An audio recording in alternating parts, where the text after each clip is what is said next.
Carlos, muito obrigado por teres vindo ao Top Board 101. Obrigado eu por convite. Eu estou muito expectante e muito contente por te ter aqui. Por uma razão muito simples e muito transparente, eu diria também, não é? Nós não nos conhecemos muito bem, conhecemos muito recentemente, não é? Mas as primeiras impressões que eu tive, e depois das pessoas a quem eu fui perguntar, conhece o Carlos, como é que é o Carlos, etc., não podiam ter sido melhores. Então estou super curioso. Então eu, em vez de trazer para aqui as coisas que sei e que ficam bem, eu vou trazer todas aquelas que não sei, que são quase todas, não é? E portanto isto chuta a bola para ti. Força, está bem. Então, olha, obrigado por teres vindo. Olha, tenho aqui um... Obrigado eu por Vamos aqui, fazemos aqui um brinde aqui ao nosso início. É lá, muito obrigado. E tem enralhado comigo. Bom. Douro. Gostas de Douro? Sim, adoro Douro. Sim. Tem enralhado comigo quando fazemos o brinde. Ignorância, tenho 45 anos e ainda ninguém me tinha explicado isto.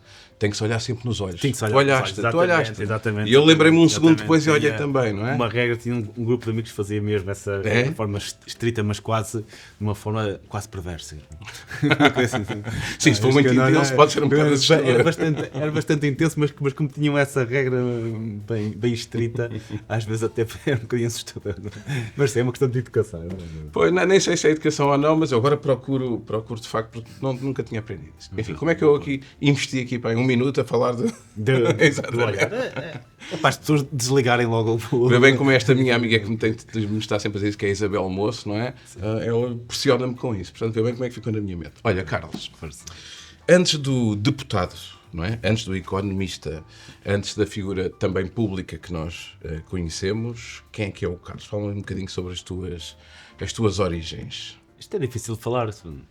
Sou uma pessoa normal, cresci numa família de classe, eu diria, média-baixa. Às vezes digo isto que eu só descobri que era pobre quando fui para a universidade, porque toda a gente à minha volta, eu vivia perto de um bairro de Lata, portanto os meus amigos da escola também eram lá do bairro de Lata. Sem Espinho, não é? Isto em Espinho, em Paramas mais especificamente. Portanto, eu era um privilegiado porque eu tinha uma casa de tijolo e telhado, portanto eu nunca senti que era, apesar dos meus pais ganharem mais ou menos o salário mínimo, na altura os dois, nunca senti que era alguém de classe baixa ou pobre ou o que é que seja. Eu tinha comida, tinha um teto, tinha uma casa em condições, comparado com as pessoas que viviam mesmo lá ao lado, eles é que eram as pessoas mais pobres. Eu acho que muitas vezes isto da pobreza é uma questão sempre relativa. Perspectiva, não é? Eu senti-me sempre sou uma pessoa normal, Paramos, que fez um curso de economia e que gosta muito de ler, escrever, viajar, é aquilo que eu mais gosto. Para além de outras coisas que não se pode dizer enfrentar cá, mas ler, escrever, viajar são as minhas coisas preferidas. Sim. Mas olha, tu quando eras mais novo, até para fazer aqui uma comparação entre a imagem que eu tenho de ti hoje, daquilo que nos conhecemos, daquilo que também vejo na televisão muitas vezes, não é? Portanto, é que não deixas nada por dizer, na realidade, não é? Pelo menos é a minha impressão, e ainda bem que assim é. Em miúdo, eras reguila, também eras assim assertivo, escola, como é que isso tudo acontecia? Eu sempre fui muito bom aluno. E bom aluno, ser bom aluno foi o preço que eu paguei pela liberdade que eu tinha. Os meus pais trabalhavam muitas horas mesmo, trabalhavam sempre o seu horário e depois para construir a casa onde nós vivemos, foi sendo construída aos poucos ao longo dos anos, eles ainda faziam horas extras, portanto normalmente eles estariam no seu trabalho das 9 até às 8 da noite, mais coisa, menos coisa, desde que eu era muito miúdo. Como vivíamos num sítio mais ou menos pacífico, que não tinha muitos carros, uma zona bastante rural, andava na rua o tempo todo, a escola acabava às 3h30, depois uma escola, para um sítio qualquer.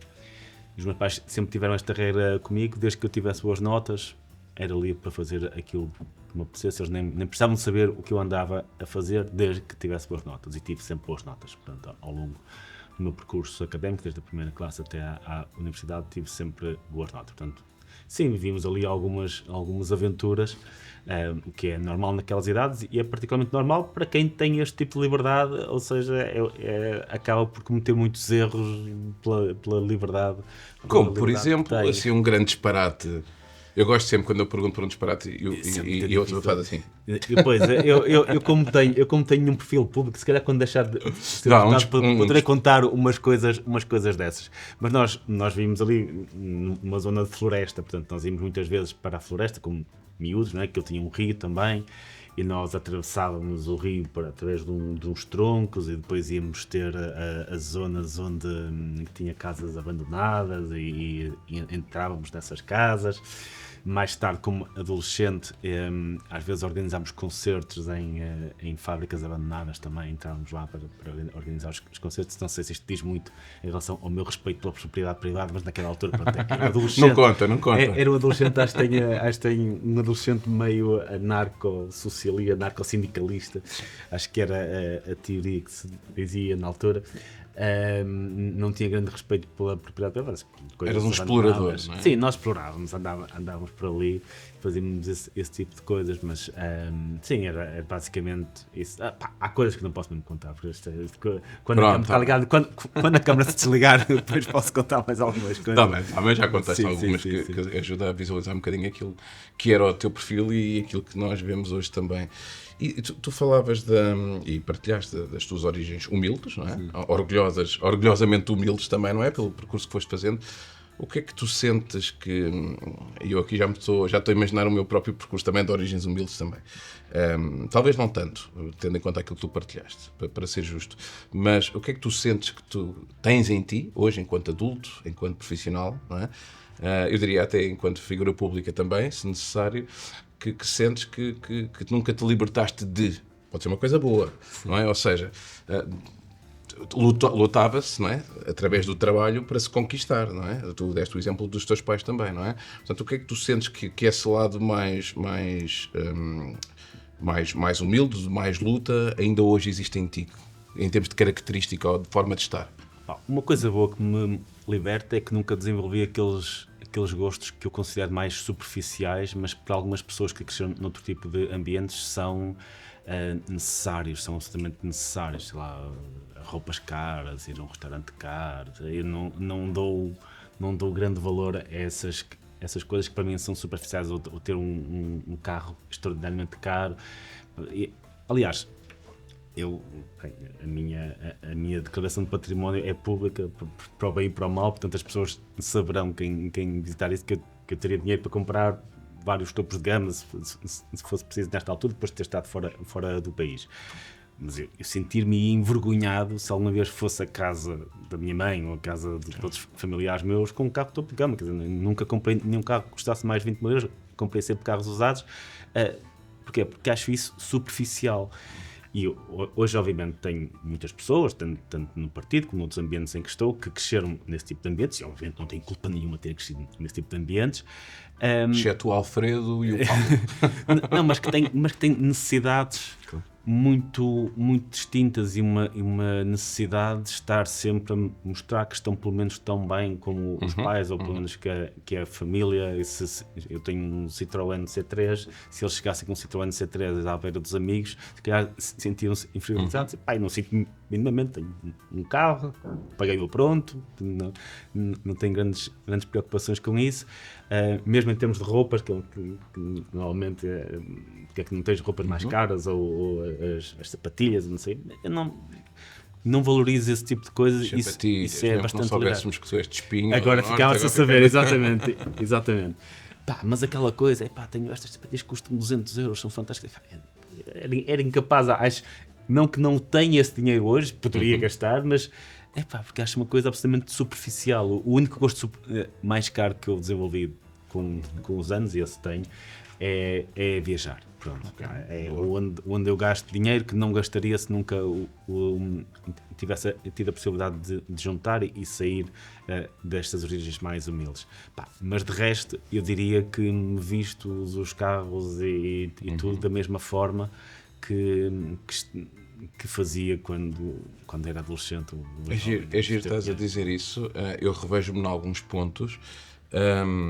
Um deles é o meu desconforto, por exemplo, eu acho que já falámos isso uma vez em off no outro dia, que é o sucesso, e pronto, ele é sempre muito relativo, mas naquilo que eu considero que tenho sucesso e que aquilo que me traz, inclusive, é também de material, eu lido mal com o sucesso. O que é que eu quero dizer? As minhas origens humildes e aquilo que eu assisti de uma forma muito orgulhosa do sacrifício, da dificuldade, às vezes agora o excesso de, não estou a falar só de mim, mas o excesso de recurso só de conforto por comparação, por comparação, traz-me algum desconforto. Traz, eu acho Não é? que Às vezes quase que me parece injusto, o que é errado, porque a minha família lutou para eu poder Certo. conquistar também, não é?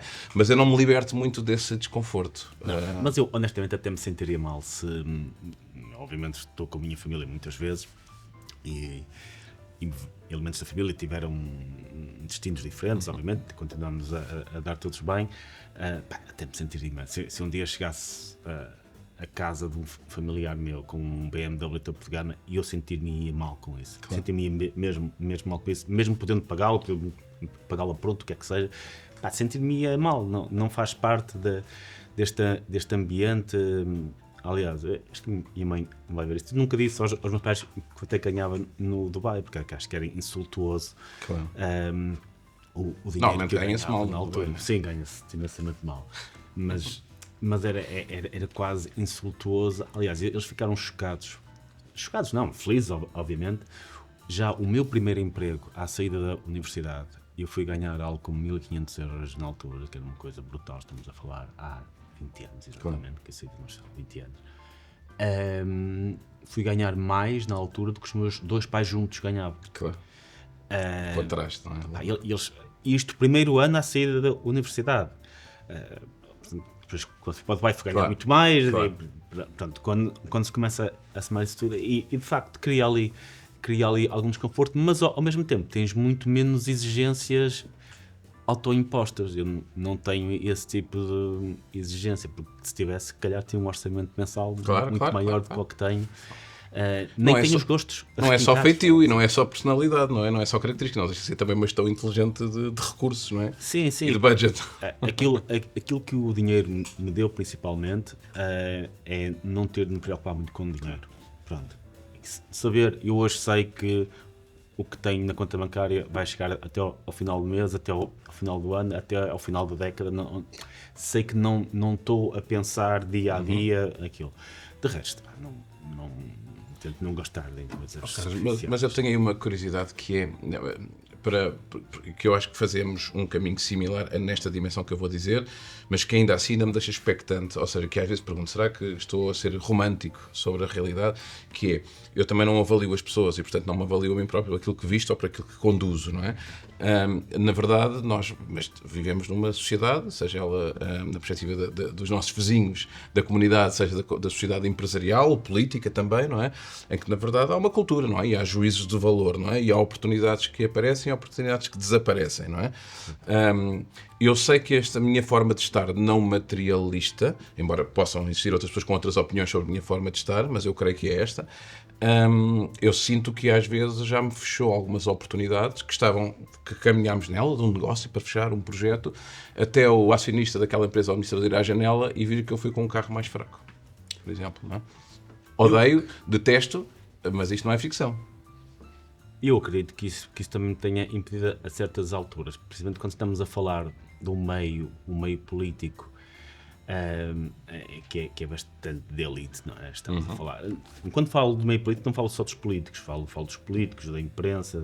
Claro. Tudo, vive aqui tudo no eixo Saldanha-Cascais, aquilo que falámos há pouco, né? no eixo Saldanha-Cascais. Muitos deles de famílias que já têm fortuna há muitos anos e que por isso conseguem mais facilmente atingir lugares de topo nas televisões, nas empresas, etc. E é normal que muitas vezes olhem para mim como um outsider neste mundo, e o ser humano tem um cérebro tribalista e que confie mais numa pessoa que lhes é próxima, que faz parte da mesma tribo, que sentem que faz parte da mesma tribo, porque veste de forma igual, fala de forma igual, etc. E eu acredito que isso sim, seja um problema. Aliás, senti muito isso em 2019, quando era presidente do partido, de um partido novo, que precisava de estabelecer contactos e por aí fora. Eu não os tinha, não é? E foi muito complicado. E até na altura, as pessoas não se lembrarão. Mas fizeram um bom caminho, não é? Fizemos um bom caminho, mas na altura a Iniciativa Liberal posicionava-se num espaço onde havia um partido novo também, que era liderado pelo Santana Lopes. Portanto, tinham uma rede de contactos extraordinariamente superior à nossa e eram vistos como estando a concorrer pela possibilidade de eleger um deputado pela primeira vez. E senti bastante essa diferença, sem culpa nenhuma para Santana Lopes. Já, ele tinha a sua rede, tinha os seus amigos, fazia parte disto, Já são muitos anos, não fez propósito, mas claramente até o tratamento da imprensa, tudo isso era bastante distinto. Tinha ali um gajo de espinho, não é? Assim, uma cena do gajo posterior. Um gajo qualquer de espinho, É o tipo de espinho. e o Pedro Santana Lopes, que andava na imprensa há imensos anos, que pronto. E isso, obviamente, cria dificuldades. Acredito que, eventualmente, ter mais algum descuido a vestir também pode causar algumas dificuldades em termos de imagem. Mas, apesar de tudo, acho que seria pior se eu me obrigasse a não ser eu próprio. Acho que não ser autêntico também seria pior e seria muito menos feliz. Que esta vida tem coisas boas, tem coisas más, mas se nos focarmos em fazermos aquilo que gostarmos e em sermos felizes, a coisa vai passando e as coisas más quase nem nos apercebemos porque somos felizes todos. E as pessoas percebem, não é? Percebem quem é que, pode demorar às vezes não ser imediato, mas percebem quem é que é mais autêntico e quem é que está, e as motivações, não é? Eu diria. É isso também, essa parte de não ter grandes exigências de vida e já ter atingido uma certa estabilidade financeira, também me dá uma liberdade, eu só faço o que gosto. Pois, claro. Nesta vida eu faço mesmo. E não tens a política como carreira. É isso. Faço aquilo que gosto porque gosto, não tenho outro tipo de restrições, não tenho que fazer coisas só para atingir, não sei o quê. Faço isto na boa, faço isso porque gosto, enquanto gosto e o que gosto, precisamente outras coisas não preciso fazer. Gosto disso. Liberalismo, como é que aparece na tua vida? Como é que tu... O que é que representou para ti? Eu, como disse, eu sempre apreciei a forma de conquistar a liberdade. Os meus pais sempre deram muita liberdade, até porque não tinham grandes opções, não é? Eu era filho único, não tinha mais ninguém para tomar conta necessariamente, eles trabalhavam muitas horas, portanto eu andei sempre muito livre, tive sempre uma liberdade muito, muito grande, mas já havia alguém em mim, mesmo em criança, de apreciar a liberdade e a individualidade. Nós temos, muitas vezes, as crianças hoje gostam de até dormir com os pais até bastante tarde, quase até aos 10 anos e por aí fora. Acho que até aos 35. Às vezes dormir na cama dos pais até aos 10 e dormir na casa dos pais até aos 35. Quando eu nasci, os meus pais viviam num pequeno barracão, que aquilo era um terreno dos meus avós, que tinha um barracão de apoio à agricultura em que eles fizeram uma casa. Mas aquilo não tinha grandes condições, entrava água, tinha ratos, não era uma coisa muito boa. E, mais importante que isso, só tinha uma divisão, tinha uma cozinha, depois tinha uma divisão que era sala e quarto e por aí fora. Portanto, eu até aos 5 anos fui obrigado a dormir com os meus pais. Eles foram aos poucos, durante esses anos, construindo no mesmo terreno uma casa ao lado, uma coisa mais pequenina, com a ajuda da família e por aí fora. A certa altura, nessa casa, isto vai ter um ponto. Eu estou a visualizar, só tirar a fotografia. A certa altura, essa casa já teria um quarto só para mim. Pronto, teria uma sala, uma cozinha, um quarto para eles, um quarto para mim. E a certa altura, a casa já estava com as paredes, não estavam pintadas, mas tinha paredes, telhado, portas, janelas, tudo, exceto a eletricidade, que era o meu tio que iria colocar lá. E ele atrasou-se, não sei o quê. Então a casa estava sem eletricidade, sem luz, mas eu já tinha o quarto lá, a cama, não sei o quê. E eu fui para lá dormir, sozinho. Ainda aquilo não tinha eletricidade. Imagina, para um miúdo de 5 anos, não é? No escuro, não sei o quê. Tinha o meu quarto, finalmente. Eu estava cheio de vontade de ter o meu próprio quarto e aquilo era quase um sonho do miúdo. Acho que eu estava a fazer 6 na altura. Entre 5 e 6 anos era o sonho, estar livre, ter o seu próprio espaço. Depois fui sempre assim, ao longo da vida e sempre gostei de ser livre. Acho que eu até disse isso a certa altura, a propósito, não sei o que, disse, é mais importante de ser liberal é ser livre. Nada a ver com os partidos. É ser uma pessoa livre, sentir que pode fazer aquilo que gosta, ter as suas próprias escolhas, ter o seu próprio espaço. Isso é ótimo e sempre esteve muito em mim. Depois o curso de Economia ajudou, não é? Eu se calhar era um bocadinho anarquista antes de entrar na Faculdade de Economia do Porto, e depois o próprio curso de Economia ajuda a pensar um bocadinho mais no liberalismo económico, no benefício da economia de mercado, etc. E fui-me construindo dessa forma, com umas leituras também mais tarde, mas o desejo de liberdade sempre esteve aqui muito desde miúdo. Depois concretizou-se em ser liberal, politicamente liberal. E esse teu gosto, que eu estou a assumir como gosto, não é? Pela matemática, é gosto também ou era só capacidade? Adorava matemática. Pá, é como jogar. Desde pequenino? Eu não tinha muitos brinquedos na altura. Quando descobri a matemática foi como descobri uma coisa que me entretinha, não é? Porque era muito fácil entreter-me com matemática. Desde miúdo, não é? Punha uma folha, minha mãe escrevia uma série de problemas ou uma coisa, pá, eu entretinha-me. E era um jogo, para mim, era como jogar um jogo de quebra-cabeça, sempre fora. Sempre adorei matemática. Aliás, depois no ensino secundário, na altura nós fazíamos exames nacionais a todas as disciplinas, não é? E eu tive várias notas, eu era bom aluno, portanto tive muito boas notas. A minha maior nota foi também o exame que eu pensei em pedir para ver. Porquê? Porque foi a matemática, tive 19,8. Fiquei totalmente frustrado. Grande cromo. Onde é que estão aquelas duas? Não, mas foi a única. Pá, eu tive, acho que a nota mais baixa do exame que tive foi para aí 16, tive 16, 17, 18, 19. Não era só bom aluno. Não. Muito bom. Mas depois tive aquela 19,8 e fiquei realmente frustrado. O que é que me faltou para ter o 20? Isto tipo para pedir. Na altura pagava-se algo como 15 euros para pedir revisão da prova. Mas eu quero ver exatamente onde é que eu errei. Foi a única que me frustrou e foi a nota mais alta toda. Onde é que erraste? Não vi depois. Acabei por achar que Duas décimas é difícil de encontrar. Não, que era superficial pagar 15 euros. Boa. Na altura, obviamente, tinha mais algumas dificuldades financeiras, que era superficial estar a pagar, acho que na altura, para 15 euros, por causa de 2 décimas que não faziam falta nenhuma para entrar na E sim, podes sempre pensar que foi o professor que se enganou. Exatamente. Vou ficar para sempre nessa dúvida, porque na altura não quis gastar esses 15 euros. Sabes que eu tenho um amigo que... Não sei se há aqui e é uma pergunta, não é? Um paralelismo com o teu perfil e percurso ou não, que ele é muito bom a matemática, e a cabeça dele, outra característica, está sempre a fervilhar, sempre ideias, se calhar aquilo que hoje chamamos de hiperativo, mas sempre associado a coisas novas e complexas, não é? Pronto. Não no sentido empreendedor da coisa, mas apenas de raciocínio.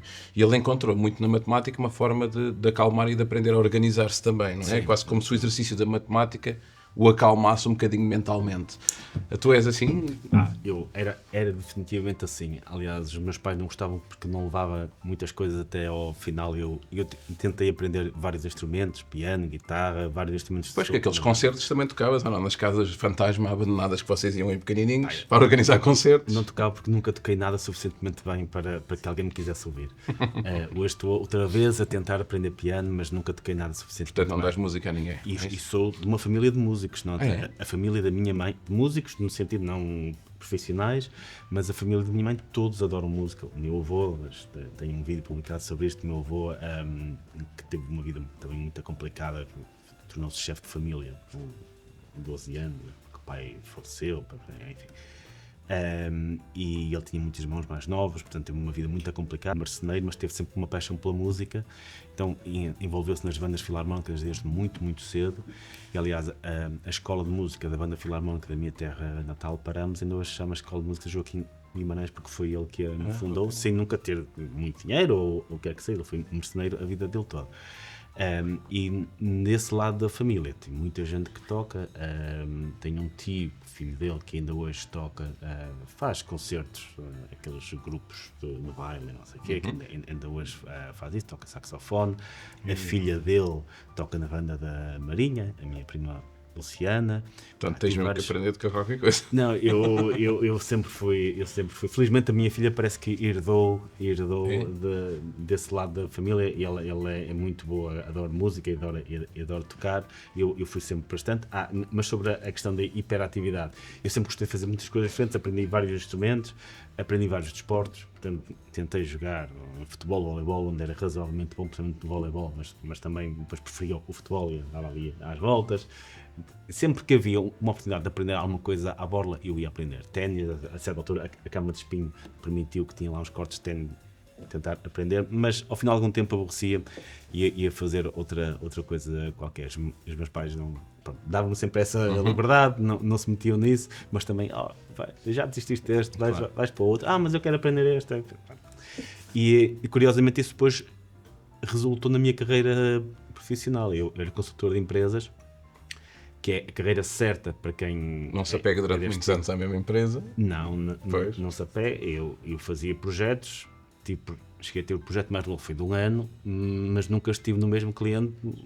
Normalmente o tempo que eu passava era 2-3 meses em cada cliente, mas mais do que isso, como era num país diferente, como eu estava baseado no Dubai, e o Dubai serve aqui os países todos, se tu desenhas um triângulo, Nigéria, Filipinas, Uzbequistão, eu devo ter estado em quase todos esses países a trabalhar, assim, desenhar. Juntar o útil ao agradável, porque tu disseste que gostas muito de viajar, não é? Que é realmente, embora trabalho seja diferente de lazer, mas... Sim.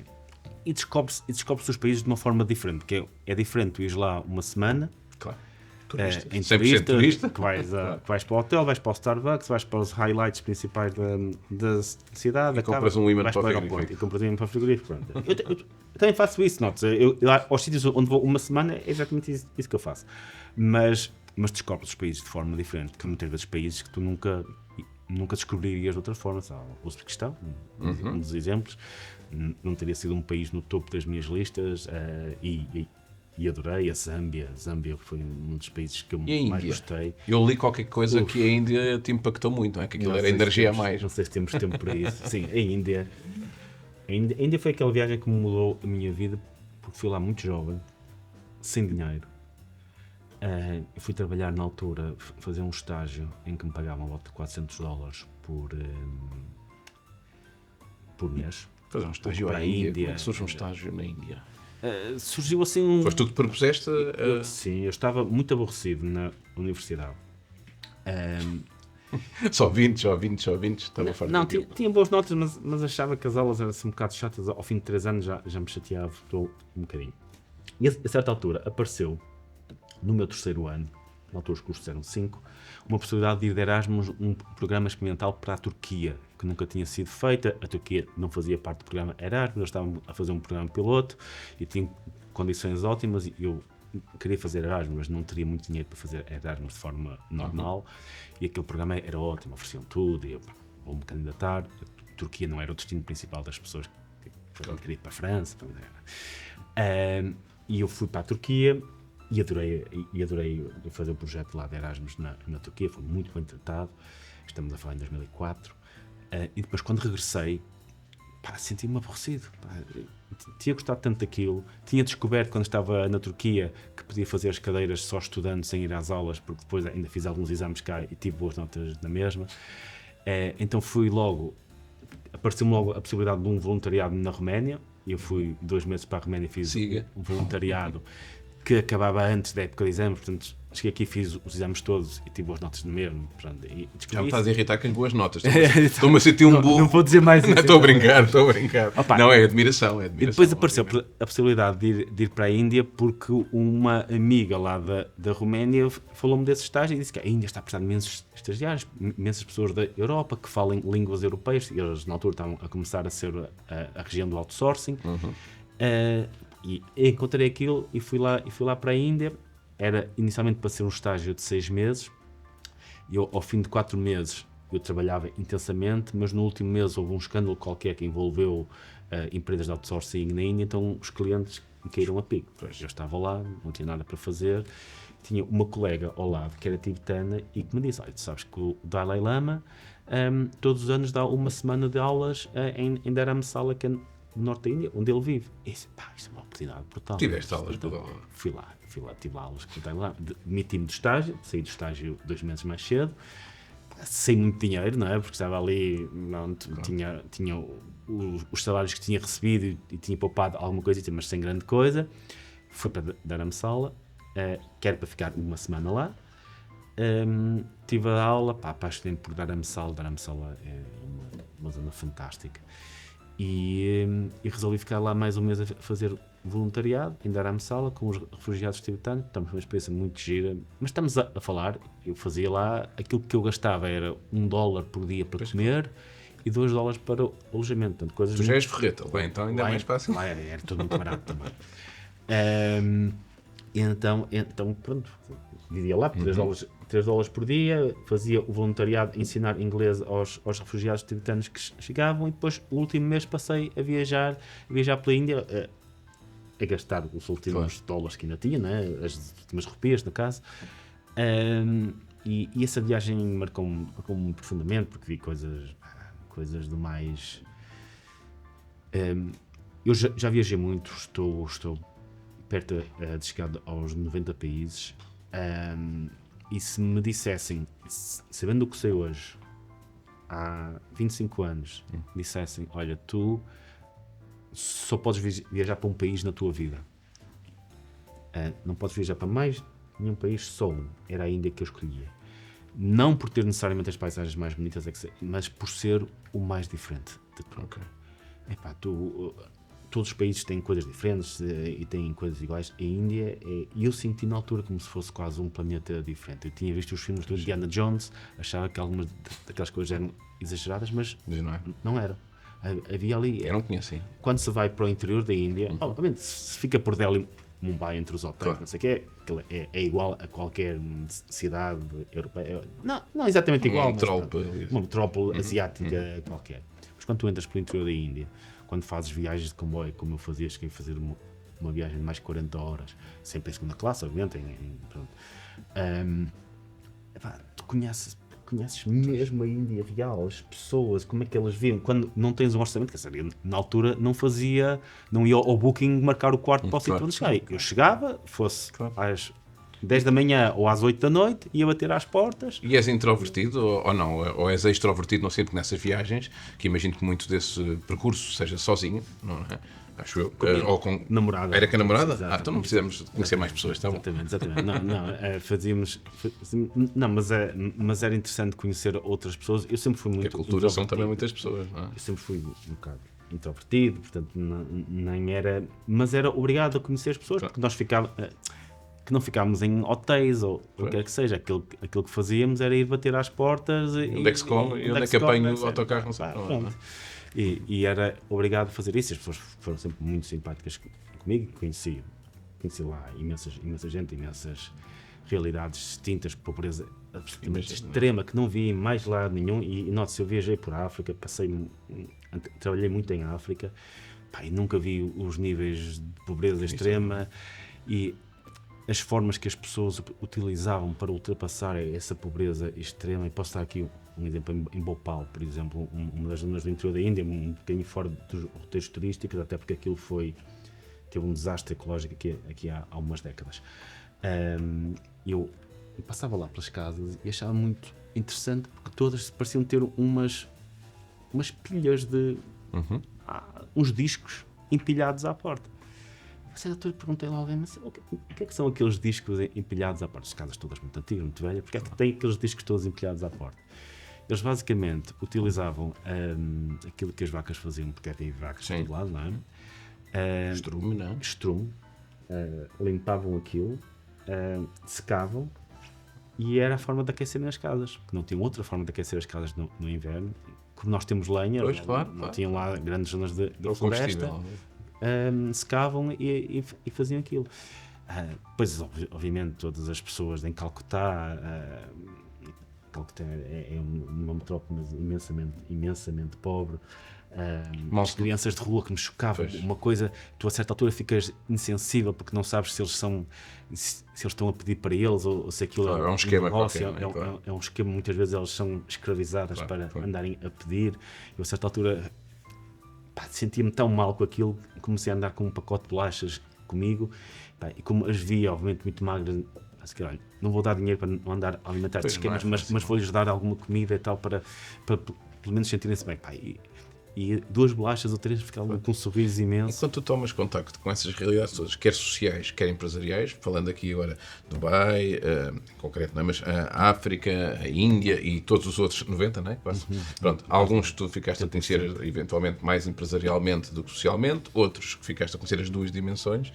O que é que tu aprendeste nessas realidades, enquanto país, enquanto sociedade, que Portugal não quer ver? Para aprender, não é? O que é que eu aprendi? Que lições é que davas, é que trarias aqui para...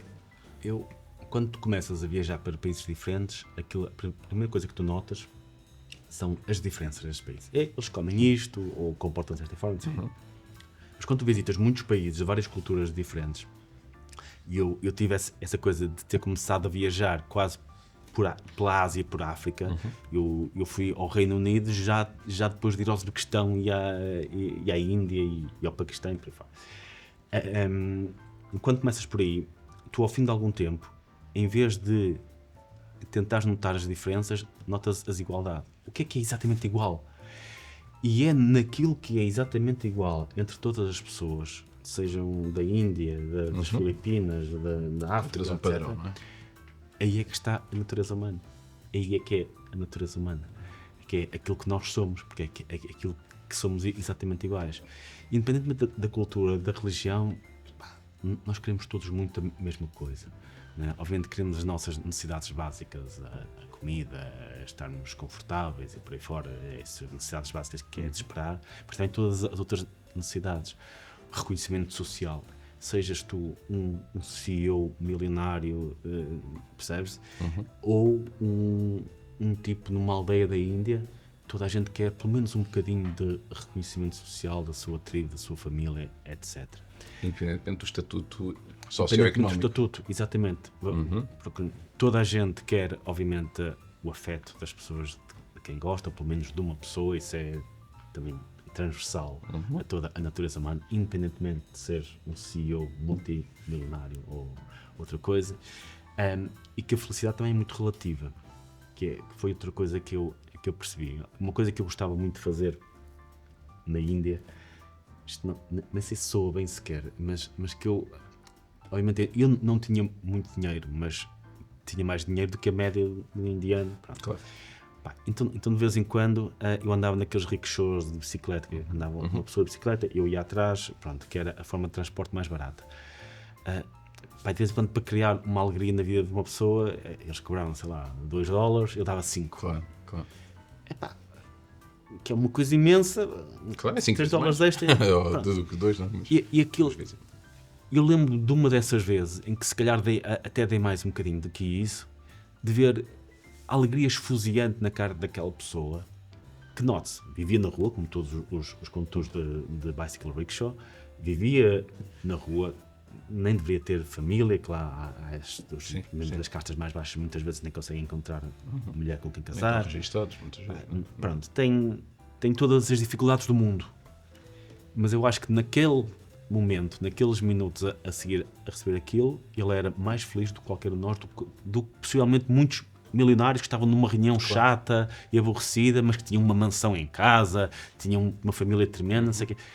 Mas naquele momento, e possivelmente naquele dia, aquela pessoa tinha sido muito mais feliz do que um milionário que tinha condições fantásticas, mas que estava muito chateado porque o Mercedes avariou, ou porque, percebes? A felicidade é muito relativa. E eu pergunto-te, Carlos, porque eu às vezes fico a pensar sobre isso em situações relativamente similares, que é, eu imagino que aquela pessoa, e voltando aqui à sociedade como um todo, não é? Eu imagino que aquela pessoa tenha sido um momento de hiperfelicidade, não só porque a receita dele, não é, foi 2,5 vezes aquilo que era expectável, mas também porque se sentiu respeitado, admirado, reconhecido por aquilo que estava a fazer, não é? Porque quando falamos em sociedade, às vezes não basta só entregar, não é? Há que também reconhecer, não é? E as pessoas, eu acho que é uma das coisas, e agora ligando à política outra vez, é o crescimento importa. As pessoas, independentemente do seu ponto de partida, sentem-se felizes quando podem ter ou aspiram a ter mais, independentemente do ponto de partida em que estão. Mas tens de ter cuidado, estamos num país onde fazer dinheiro e ter lucro nas empresas é perigoso. Não é? Certo, é quase criminoso. É um bocadinho isso. E nós somos capazes de ter um país sempre a crescer. Eu lembro quando estive nas Filipinas, aquelas pessoas que trabalhavam comigo lá no cliente eram, obviamente, das Filipinas, não ganhavam muito dinheiro, mas o país estava cheio de startups, estamos no princípio desta questão tecnológica, pouco depois de ter saído o iPhone, portanto, na altura em que apareceram imensas startups para nova apps, não sei o quê, vivia-se um entusiasmo tão grande que aquelas pessoas, mesmo tendo dificuldades em relação a qualquer de nós hoje em dia, eram muito mais felizes. Porquê? Porque tinham uma perspectiva de lá para a frente, uma meta, poderem ter, continuarem a crescer. Agora, compare-se isso com muitos dos jovens que vivem em países desenvolvidos, que até têm vidas mais confortáveis, mesmo que seja em casa dos pais, tem Netflix, tem sei PlayStation e tudo. Tem num conjunto de nunca passaram fome na vida, tiveram sempre comida, etc. Nem viram os pais aos avós. Mas que não têm uma perspectiva de crescimento. tenho a perspectiva que eu no máximo vou ficar assim. E é por isso que eu acho mesmo, se é uma coisa na natureza humana, é que o crescimento, estar-se melhor do que se estava antes, contribui muito. É se calhar mais importante para a nossa felicidade do que propriamente o ponto de partida, o patamar em que nós estamos. Obviamente há patamares mínimos, grandes. Essencial, se tu não consegues respirar, Claro não comes. Fisiológicas primeiro, não é? Pronto, mas a partir de certo nível tu tens a ter uma expectativa de podes sempre crescer, podes sempre ter mais, nem que seja só um bocadinho. Essa ambição também. Mais, E possibilidade, não é? Porque que a ambição não tenha necessariamente de ser um sonho, que o sonho tem sempre qualquer coisa inalcançável, não é? A ambição não é? Isso e a respeitabilidade social, isso vê-se muito agora. Nós soubemos que o Musk, ele é multimilionário, pode ter aquilo que bem entender, não é? A todos os níveis, se quiser. Tudo aquilo que o dinheiro pode comprar e tudo aquilo que não se diz que compra, mas também compra, ele consegue ter tudo isso. E, no entanto, ele quis aldrabar um bocadinho o algoritmo do Twitter para que os seus posts no Twitter fossem vistos por mais gente. Claro. Ou seja, alguém que tem tudo na vida, ainda assim, busca todos os dias respeitabilidade pessoal. E se começam a insultar no Twitter, isso vê-se com o Trump também, multimilionário, não sei, e se ele é demasiado criticado no Twitter, não sei o quê, e ele sente-se mal. Note-se, uma pessoa que é multimilionária e pode ter aquilo que quiser. Mas também não tem outros desafios, também já não tem que olhar para baixo, ele estabelece metas para baixo, não é? De alguma forma, não é? Então, mas não há assim grande diferença entre essa pessoa que se sente mal porque é rejeitada pelo grande público numa rede social, mesmo sendo multimilionária, do tipo que se sente mal porque vai à tasca e discutiu com um amigo sobre um fora de jogo e os amigos estavam todos contra ele e não sei o quê. Mesma coisa, é a rejeição da tribo, só que a diferentes níveis, mas o sentimento é exatamente o mesmo, da mesma forma que o tipo que vai à tasca e diz uma coisa e tem toda a gente do lado dele, provavelmente sente-se tão feliz internamente como o gajo que escreve uma coisa no Twitter e toda a gente diz que ele é ótimo, não sei o quê. Concordo. Diz-me uma coisa, Carlos, como é que tu vês a responsabilidade da tua missão, ou seja, não é a tua responsabilidade, eu estou a construir a frase de forma diferente, é a responsabilidade da tua missão enquanto político também, não é? Para que de facto tenhamos essa sociedade um bocadinho mais próspera, não é? Na verdade, não é? Qual é que tu achas, independentemente de estarmos, que nós sabemos que o Estado, não é? Que a governação também, não é? Infelizmente deveria funcionar, na minha opinião, não é? Deveria funcionar um bocadinho mais como as empresas, não é? E menos como um sistema paternalista / político, muitas vezes, não é? Qual é que achas que é o teu papel, ou de profissionais ou políticos como tu também, para tentar inverter? Eu tenho esta teoria de que há as ideias que são boas e as que são boas ou más e que parecem boas ou parecem más. Ou seja, são mais fáceis ou mais difíceis de comunicar. As boas ideias que são fáceis de comunicar, ou que são populares, já estão implementadas, ninguém as contesta, existem e nem são discussão pública. As más ideias que são impopulares também, essas nunca vão ser implementadas, porque são más e que ninguém pega nelas porque são impopulares. Restam dois tipos de ideias, que são as boas ideias impopulares e as más ideias impopulares. E grande parte da discussão pública faz à volta destas ideias. Boas impopulares, más e populares. E o liberalismo, grande parte das coisas do liberalismo encaixam nas coisas que são boas, e não diria que necessariamente são impopulares, mas são muitas vezes difíceis de explicar. É difícil de explicar os seus efeitos, muitos efeitos são de longo prazo, etc, etc. Exige uma população muitas vezes mais qualificada para que entendam algumas dessas ideias, e parte do meu esforço é exatamente esse, é tentar aumentar a literacia económica, financeira e política, para que as ideias possam sequer discutir, para que o país possa desenvolver. Eu, quanto mais estudo o desenvolvimento dos países, mais tenho a convicção de que o liberalismo, no sentido político e económico do termo, é aquilo que mais contribui para o desenvolvimento de um país, do desenvolvimento político, humano, económico, etc. Mas há um motivo para nós não termos países liberais. É que muitas vezes é muito difícil de explicar, e as pessoas optam por utopias, seja o socialismo, o fascismo ou variantes um bocadinho menos radicais do que estas, porque é muito mais fácil dizer, vais ter isto tudo gratuito, ou nós vamos acabar com o crime de todo, e E o liberalismo não é uma utopia, o que torna a coisa... Eu, como liberal, o que tento explicar às pessoas é, sim, nós vamos ter sempre algum tipo de problema. Sim, é impossível termos um mundo perfeito, mas é possível termos um mundo cada vez melhor. E é isso que o liberalismo aspira, a ter um mundo cada vez melhor, porque todos aqueles que prometem mundos perfeitos acabam por piorar o mundo como nós o temos, apesar de muitos deles terem boas intenções, já agora. Mas com todas essas boas intenções resultam num mundo ainda pior, enquanto o liberalismo aceita que a utopia, que a perfeição é impossível, mas é aquilo que contribui para termos um mundo cada vez melhor. É muito engraçado, Carlos, porque tu não sabias, obviamente, não é? Eu estava aqui a pensar numa última pergunta para ti, que te vou pedir para colocar só mais umas migalhinhas em cima, porque acabaste de dizer que é como é que nós, eu diria mais do que dizermos, mais do que comunicarmos, como é que nós podemos educar, não é? A população em geral, não é? Porque, de facto, liberdade económica pode ter e conter um conjunto imenso de iniciativas, mais duras, menos duras, mas que são profundamente humanas. Sim. Na verdade, não é? Como é que nós, porque eu diria que muito mais do que comunicar, que é aquilo que muitas vezes nós assistimos, eu sinto que é algo que tem que ser educado. E quando falamos de educação, temos de dar alguns passos atrás, não é?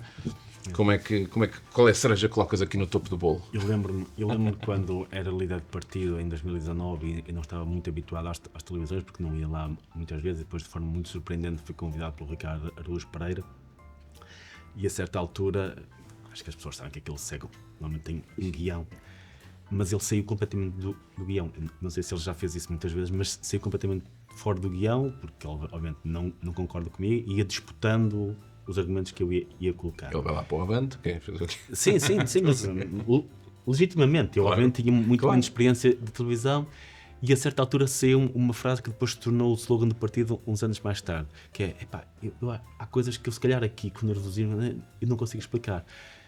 Mas uma coisa a história prova, é que funciona. O liberalismo funciona. Nós vemos países que implementaram políticas economicamente mais liberais, as pessoas cresceram e houve um desenvolvimento económico, as pessoas tiveram mais oportunidades. É verdade, não é a coisa mais intuitiva do mundo, é verdade. Muitas vezes há medidas que parecem bem intencionadas e que têm efeitos negativos, que os liberais são contra. Como é que vocês são contra uma medida que é bem intencionada? Ainda agora eu vou às redes sociais e digo, nós não podemos baixar a idade da reforma nas atuais circunstâncias. Eu tenho logo centenas de pessoas a dizer, mas tu queres que nós trabalhemos até ao final? Não, eu não quero, note-se. Eu adorava que toda a gente pudesse reformar aos 40 anos. Pois, mas é bom que tenham reformas, é bom que os jovens não tenham que pagar muito mais, porque senão eles vão todos para fora e depois quem é que paga as reformas? Pronto. E saiu-me essa frase autêntica, que não tinha preparado, até porque já estávamos completamente fora do guião, que é, podem dizer o que quiserem do liberalismo, mas funciona. E foi dito com uma convicção tal, porque eu sabia, e é isso, não é? É uma ideologia que funciona, que não aspira ao mundo perfeito, mas funciona para tornar o mundo melhor e gradualmente melhor, que é isso que as pessoas aspiram. Para além do reconhecimento social, para além das suas necessidades básicas, do reconhecimento afetivo, etc., é sentirem que amanhã vai ser melhor do que hoje, que o próximo ano vai ser melhor do que este, ou pelo menos que existe um caminho que depende em grande parte delas para que isso seja atingido. Claramente a cereja no topo do bolo. Muito obrigado. Obrigado. Adorei. Foi ótimo. Muito obrigado pelo convite.